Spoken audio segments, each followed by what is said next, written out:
Over the past few years, we've experienced a lot of maximalism. Like across the board in all categories of life and society, we've experienced a lot of maximalism. It's been a major lifestyle trend. It's also been a major fashion trend. It's been a present theme over the past few years. But I feel like its trendiness might be coming to a temporary end. I feel this collective fatigue. I don't know, and maybe it's just me, but I've been feeling this sort of collective fatigue. We're sick of it. We're tired of it. Everyone's sick of it. Everyone's tired of it. We're ready to sort of go back to minimalism. I've been sort of obsessed with the idea of minimalism in all categories of life, lifestyle, fashion, etc. I've been sort of obsessed with the concept. I've been craving it, to be honest. And so I present to you part 1 of a 3-part series on minimalism. So this is part 1. And today we're going to be discussing the minimalist lifestyle. So as I mentioned earlier, it's been sort of trendy to live life to the max. Maximalism, by definition, is a style or technique that embraces excess and extravagance. Maximalists believe that more is more. They focus on quantity and quality and surround themselves with as many things as possible. They want to have everything they desire, and they want it to be loud, colorful, and sometimes chaotic. If I time travel in my mind back to like 2017, and I'm scrolling on my Instagram in 2017, I'm seeing a lot of maximalism. Okay. I remember my Instagram feed being bombarded by flexing. Like there was this major flex culture explosion. I hope you remember this because it was an interesting time on the internet. Everybody, well, not everybody. Okay, wait, let's be clear. Not everybody. But influencers were posting with their iced out watches, with their sports cars on private jets, with their full Louis Vuitton monogram outfit.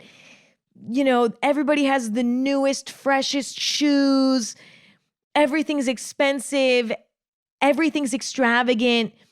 And it's all on Instagram, and it's all on YouTube, and it's all, well, TikTok wasn't really happening in 2017, but you get the idea. That was a moment. That was a moment on the internet. That was a few years ago. I feel like that's kind of died down a bit, I think. But the funny thing about the flex culture of 2016, 2017, 2018 was that it was so incredibly unaccessible. Like, there are probably only 100,000 people in the world. Actually, that might not be true. I don't know. There are very few people in this world who can actually afford to live the lifestyle that was trendy during the sort of flex culture era. I mean, I don't know anyone on a personal level who can afford a private jet, a yacht, expensive clothes, iced out jewelry, massive mansions across the world, eating at Nobu every night. I don't know anyone on a personal level who can do that. Even really wealthy people can't do that. It's like, it's so incredibly unrealistic that it's shocking to me that it even became a trend.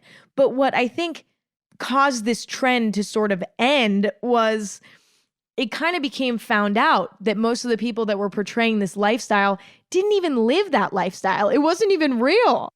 I remember seeing something online about how there was this company that was renting out their private jet as a photo prop for people for Instagram.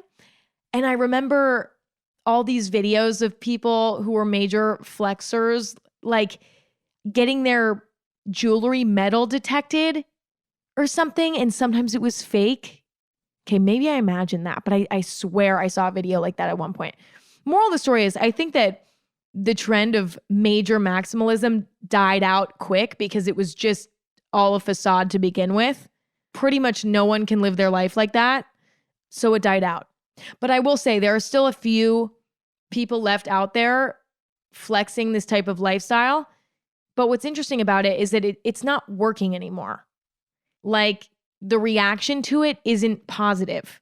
You don't go in the comments of a flex post and see all love. Like, wow, this is so inspiring.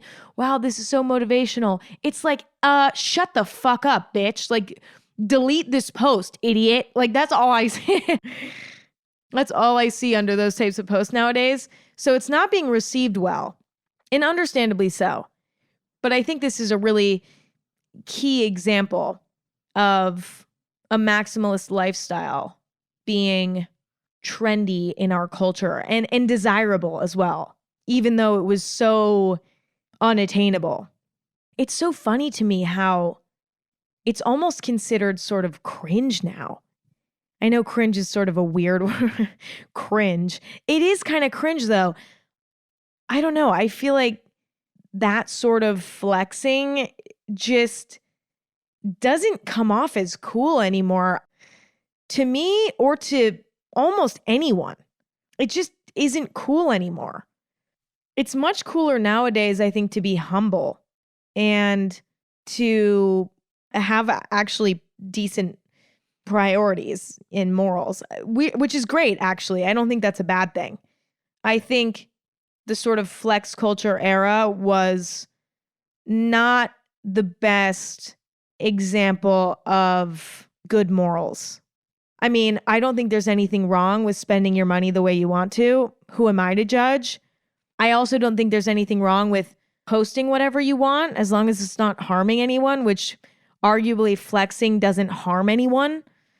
Everyone has the freedom to spend their money the way they want and post about it however they want. But that doesn't mean it's a display of good morals, you know? But at the same time, I don't know. That's a tough one though, because people can do whatever they want. Ugh, I don't know. But long story short, this was arguably a dark time in our culture and on the internet. But now it's cringe, or it's considered cringe by many. But although this lifestyle trend sort of died out, I wouldn't say it ended there, because more recently, within the past 3 years, mainly since TikTok took over, there's a new kind of lifestyle that's taking over. This is in the form of consumerism, I would say. I feel like people are obsessed with having a bunch of products and clothes and things. And this is definitely due to the internet. Specifically on TikTok, products go viral all the time. I can name a few just to refresh your memory. Chlorophyll drops. Why is that the only one I can remember? I'm trying to, the Stanley Cup. If you know what I'm talking about, you know what I'm talking about. How do you even explain the Stanley Cup? If you don't know what I'm talking about, Google it, etc. Okay, I don't have more examples. I will be honest, I haven't been on TikTok in like 2 years now. So I don't really know what's going on there anymore. So I'm super out of the loop, but I do hear constantly about how products are constantly going viral. And everyone rushes and goes and buys that thing. And then everyone kind of gets over it like a month later. And it starts to just collect dust in their closet, right? Same thing with clothes, though. The trend cycle with clothes has gotten so short that people are much more concerned about quantity than quality in order to stay on trend. It's also interesting to me how people don't like to repeat outfits on social media. So that's another reason why quantity is a priority. I think the maximalism of today is being a consistent consumer of viral online products and being a constant consumer of rapidly changing trends and accumulating so much stuff that just ends up collecting dust in your closet because it becomes irrelevant within 6 months. And that's generous. But what's interesting is, as a reaction to this more 2023 version of maximalism, people are already rejecting it. People are already rejecting this social media fueled maximalist lifestyle. I've been seeing a lot of videos going viral of people basically talking about all the viral trends in products that you shouldn't buy, instead of promoting that you should participate in whatever trend or product hype that is going on. With both of those examples of maximalist lifestyles, they've very quickly gone out of favor. People aren't into it anymore. And I think at this point, a lot of people are over it altogether. They're like, the last few years were filled with this over-the-top, exhausting, extreme maximalism. And I'm fucking over it. And I'm ready to just ignore all of this noise and just go back to a level of simplicity. So I think minimalism is coming back in style. So what is a minimalist lifestyle? According to the internet, people who practice a minimalist lifestyle only own items that serve a purpose in their lives and eliminate the things that distract from the clothing, decor, hobbies, and tools that they truly value. Minimalists believe that when you remove the unnecessary, you free up your time and capacity to focus on the things that truly matter in your life. Less is more. This concept has existed for a very long time.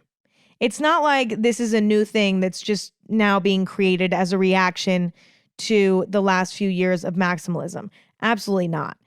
People have been doing this and living this way for a long time. And obviously, people were minimalists even during the 2017 flex era. Okay, this has been happening, whether it was trendy or not.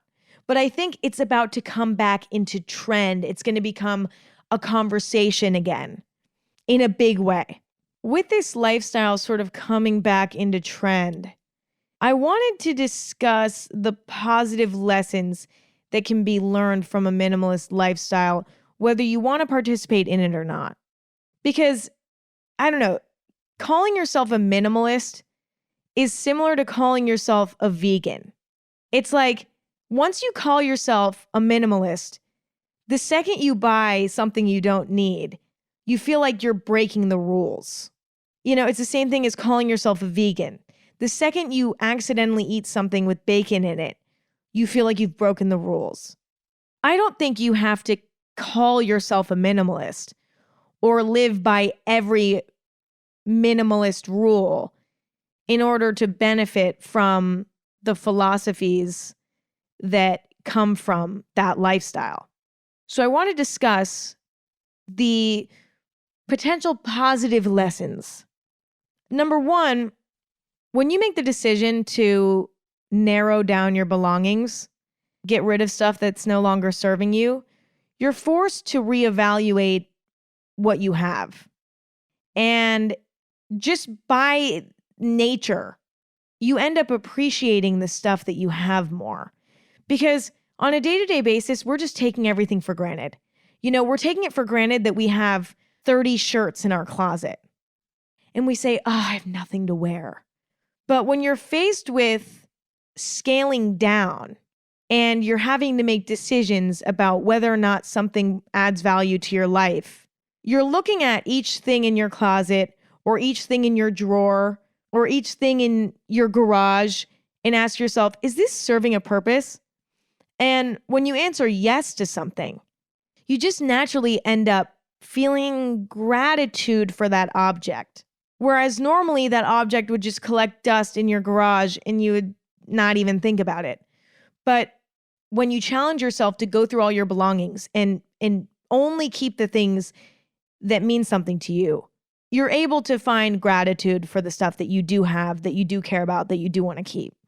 And not to sound totally corny, But I do think any opportunity to feel grateful is an opportunity that you should take.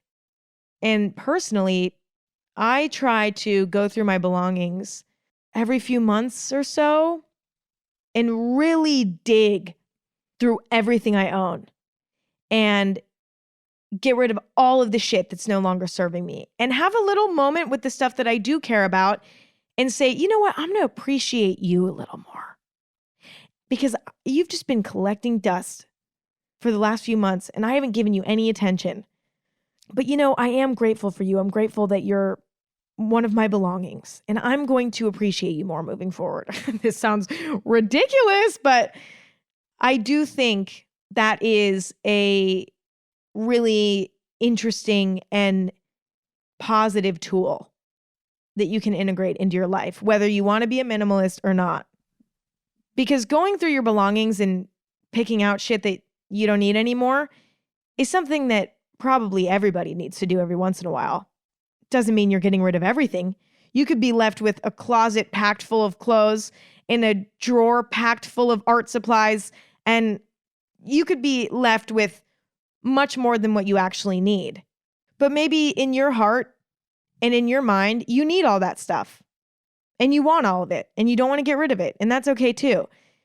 But I think reassessing and being mindful is great. I think it's great. So 1 point for the minimalists, okay? 1 point.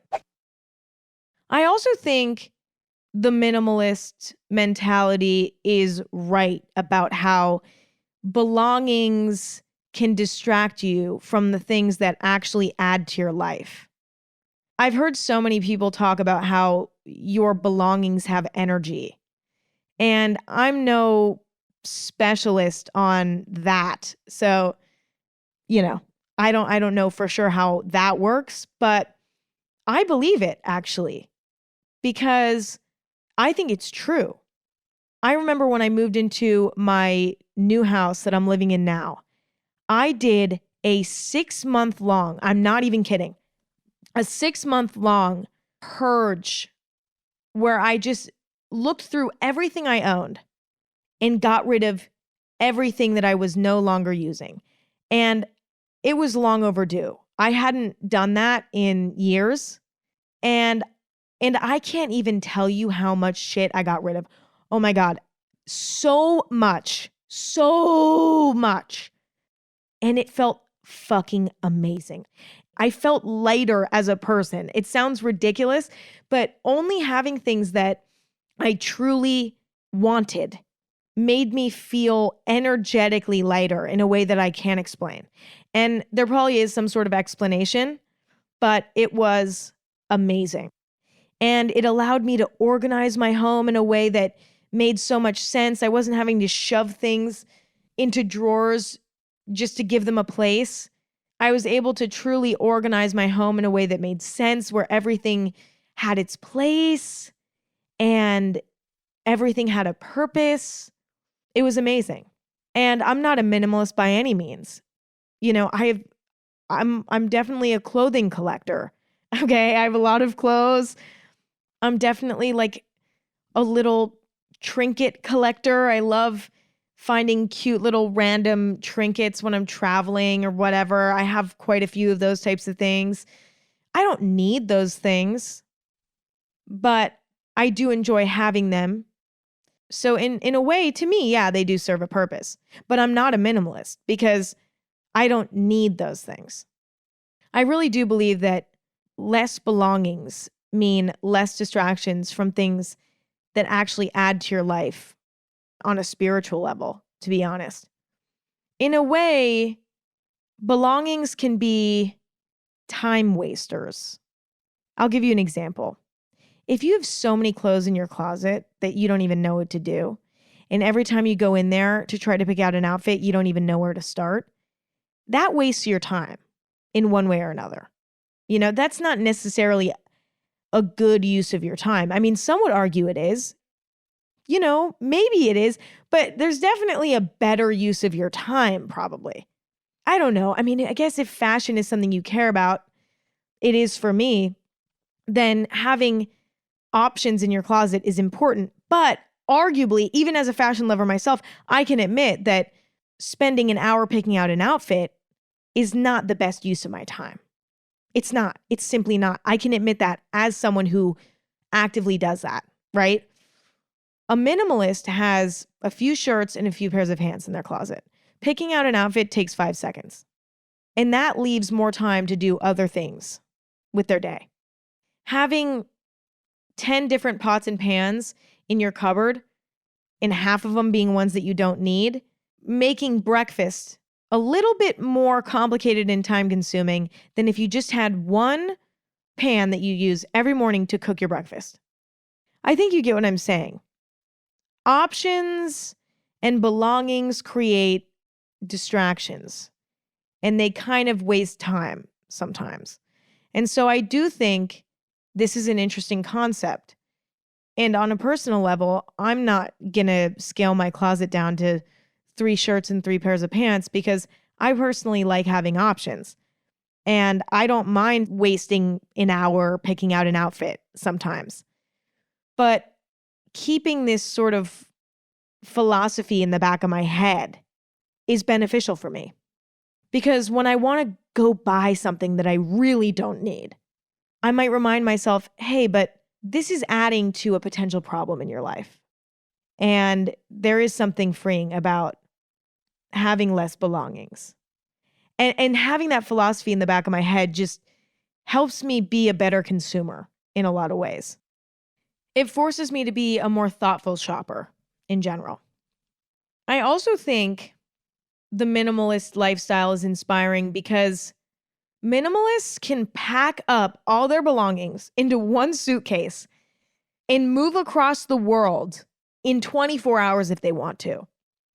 A real traditional, strict minimalist has only what they need to survive.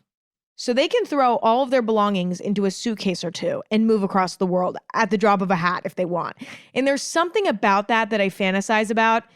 Although I have no desire to go move across the world, I envy that freedom in some ways because as much as I am so grateful for all of my things, if I wanted to pick up and travel across the world, it would be a fucking nightmare. It would be a nightmare. And even though I don't really want to do that, the fact that I couldn't easily, I don't know. All I'm saying is it would be really cool to be able to just pick up and move wherever at the drop of a hat. Belongings are, in a way, responsibilities. You know, you can't just pick up and move across the world and leave all your shit behind. I mean, I guess you could, but you shouldn't. And I don't know why you would want to. You know what I'm saying? There's just something so freeing about having only what you need, you know? I don't know. I'm so grateful for the things that I have, but I also would love the feeling of not being tied down by the sort of weight of my belongings. It's interesting. It's interesting. And I think it's okay to feel gratitude, but at the same time, I don't know, maybe some resentment at times towards the things that you've accumulated. I don't know. I think that you can feel both things, and I think that that's okay. Although for the most part, I'm very grateful. I'm not like sitting in my bed at night like I need to get rid of everything because I need to move across the world in one suitcase. No. But sometimes when I think about that idea, you know, it makes me reevaluate my whole life pretty much. Anyway, another benefit to the minimalist lifestyle is the structure in the rules that come with it. You know, when you go online and see what it means to live like a minimalist, you see pretty specific rules. You know, you only keep the stuff you need. You get rid of the stuff that you don't. You buy as little as possible. You're as resourceful as you possibly can be, etc. And I think for some people, having a set structure and rule book for life can be really helpful. As long as you don't beat yourself up when you go against the rules every once in a while and buy yourself a little unnecessary item or something, I think it can be really healthy to have a little bit of structure like that. and to sort of adopt a set of rules that have been tested by thousands of other people, possibly millions of other people, and to implement it into your own life. Like, I don't think that's a bad thing as long as you have a healthy relationship with it and you don't beat yourself up if you don't do it perfectly. I also think living a minimalist lifestyle allows you to spend your money in a wiser way because by nature, you're not consuming a lot of product. You're not buying a lot of product. You're just naturally saving money. And so this can help you prepare for your future in a lot of ways. You know, you can invest in stocks or save up for a nicer living space or a more ideal living space. I don't know. I just think being a minimalist means spending no money. You know, I mean, you're still spending money, but it's so much cheaper to be a minimalist. And so I don't know. I think that can allow you to accumulate money, which you can use for whatever. You can invest it. You can start saving it for whatever you want to save it for. And I mean, there's something to be said for that. And last but not least, being a minimalist eliminates a level of guilt. I think another tricky part about being a maximalist is that you have a lot of stuff. And we all know that not everyone has a lot of stuff. You have to have the resources to be a maximalist. You can't just, like, it's a full-time job and it requires having a full-time job or someone having a full-time job to support the maximalist lifestyle. In order to live that life, you have to have a lot of stuff and you have to have the resources to pay for that stuff, you know? It's an expensive lifestyle and it's excessive and it's maybe in some ways sort of greedy in a way. I don't know if greedy is the right word, but I don't know. Maybe at times guilt can come with that level of consumption and with that type of lifestyle. And I think if you're living a minimalist lifestyle, you're definitely not going to experience any guilt or shame because you only have the stuff that you need. You know, you're not living an excessive lifestyle at all. So I don't know. I mean, I don't know if that's necessarily an argument for minimalism as much as it is an argument against maximalism, but regardless, just some food for thought. And now let's discuss the negative side effects of this lifestyle. You know, where it can go wrong, because all good things can go bad. You know, I mean, well, yeah, I would say that's true. Nothing is all perfect. There is always yin and yang in the universe. There's balance, which means there are some downsides to minimalism as well. Number one, I've noticed a lot of people adopt a minimalist lifestyle because it's a trend, because it's been a trend in the past. I don't remember what year it was, but I remember this almost borderline cult-like obsession with minimalism. It might have been right after the 2017 flex culture explosion. I don't know. The timeline is uncertain to me, but I don't know. I've seen minimalism come in as a trend, similar to how flex culture was a trend, right? And the problem with a lifestyle becoming a trend is that there are going to be people who alter their entire lives, change their entire lives, restructure their entire lives in order to fit this trend. Because a lot of times when lifestyles become a trend, there's sort of this hope that if you follow that trend, issues in your life will be solved. I'll use minimalism as an example. You know, people who are minimalists and share their experience on social media might say, my life was changed. It cured my depression. It cured my anxiety. I feel free. I'm happier than I've ever been in my life. Everything is fixed. Just because I changed over to a minimalist lifestyle, I'm free, right? And then people see that and they start looking at their own lives and they start thinking, well, my life is fucked up here and it's kind of fucked up here and it's kind of fucked up here. And this person who's talking about minimalism said that it saved their life. I should do it. I have to try it because I have issues that could be solved by this lifestyle shift. So I have to try it. And then they buy into the trend and they go full steam ahead. They dive in head first. They get rid of all of their shit. They go full minimalist. And then what happens when that doesn't solve all of their issues? Because the truth is, buying something might make somebody smile. Not buying something might make somebody smile. Having a closet full of clothes might make somebody smile. Having a closet with 2 shirts and 2 pants might make somebody smile. But these things are not enough. There's much more to a fulfilling life than a certain lifestyle choice. Much more.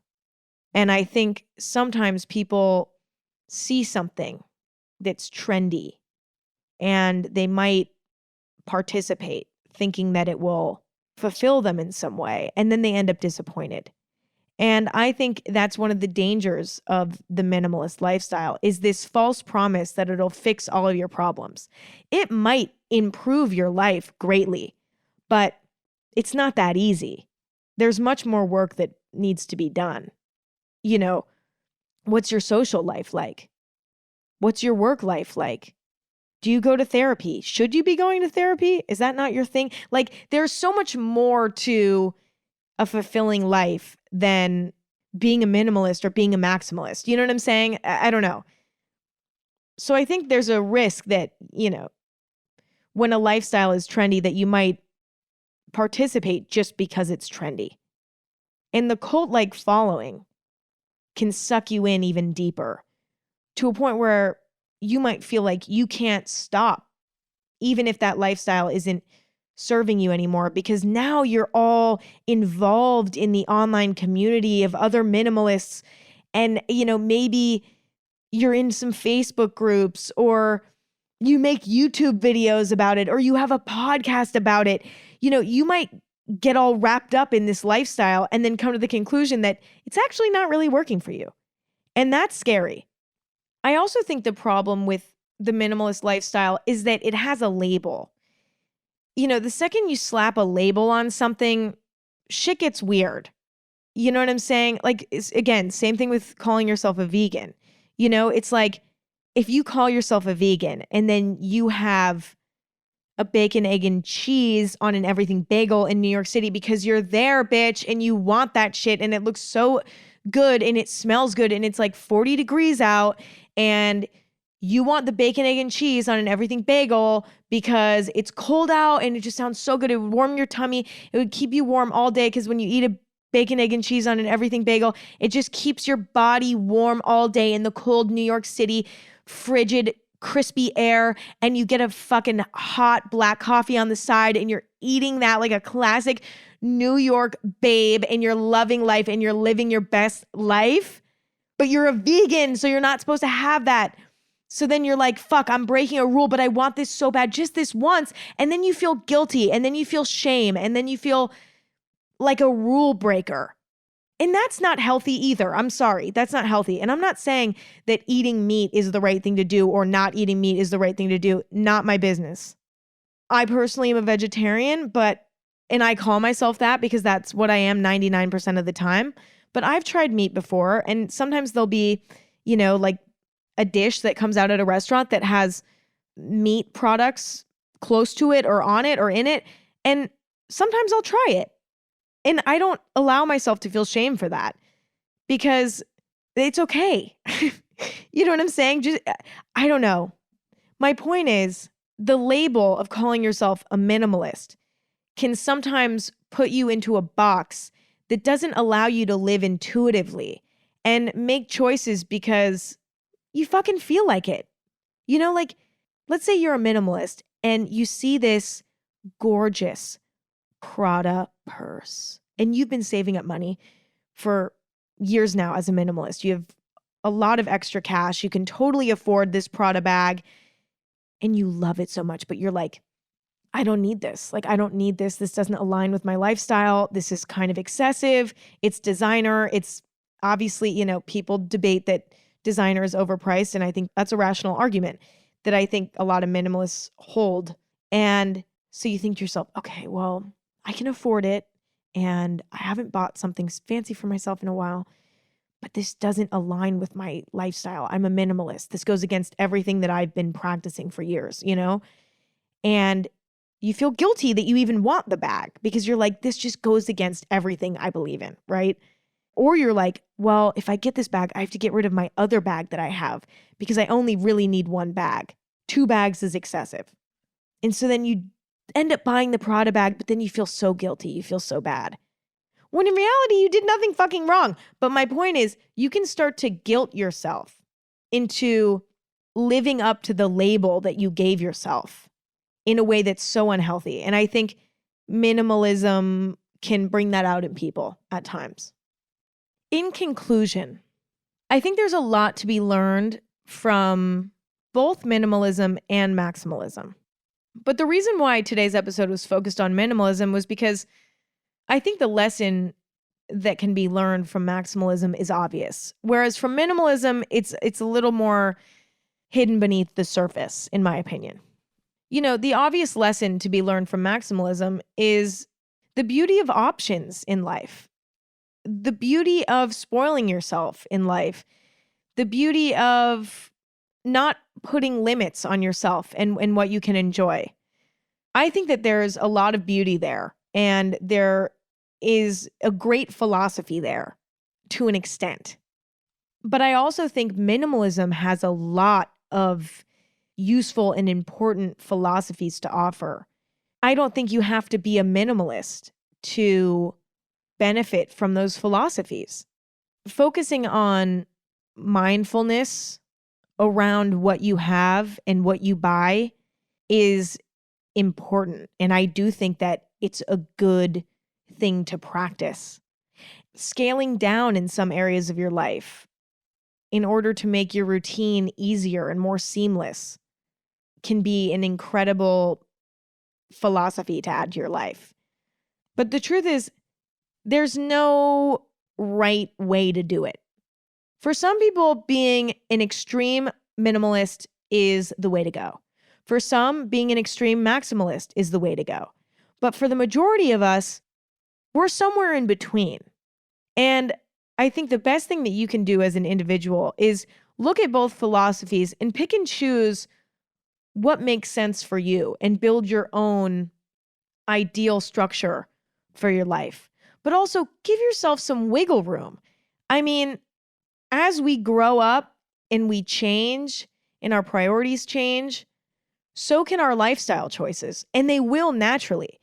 And I think when you put yourself in a box, you prevent yourself from exploring and finding the perfect balance for you. At this point, for me, I know that I love clothes. I love fashion. I love all of that. And so I've gotten my closet to a point where I don't have too much, but I also definitely don't feel like I don't have enough at all. Like, I have options, I can play around. I'm so grateful for that. I feel like it's in a perfect place. When it comes to my car, I don't care about cars. That's not a priority for me. So I have my one car, I love it, and that's it. When it comes to makeup products, I'm simple. I have my routine and I stick to it. So my makeup collection is much more concise. When it comes to the decor in my house, I love a home that feels cozy and decorated and personal. And so I'm maybe a little bit more maximalist with the way that I decorate my house. I love bright colors. I love having special objects all around me everywhere. And I'm maybe a little bit more of a maximalist there. When I travel, I'm a complete minimalist. I only pack a carry-on almost every time I travel now. That's my new thing. I'm pretty much a complete minimalist when I travel. I barely bring anything with me.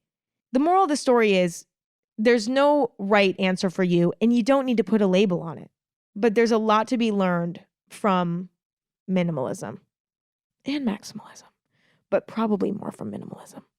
Anyway, that's all I have for today. Wow, that was really fun. Thank you for listening. I hope you enjoyed. Stay tuned for 2 more episodes about minimalism. I have an episode about how I travel like a minimalist coming soon. And then I have an episode about fashion minimalism, which is going to be really interesting as well. So tune in if you feel like it. New episodes of Anything Goes every Thursday and Sunday. You can follow Anything Goes on Instagram at Anything Goes or on Twitter at AG Podcast. You can follow me on Instagram at Emma Chamberlain. You can check out my coffee company, chamberlaincoffee.com. Use code AG15 for a little special discount. And I'm excited to talk to you soon. I really love and appreciate all of you. Bye.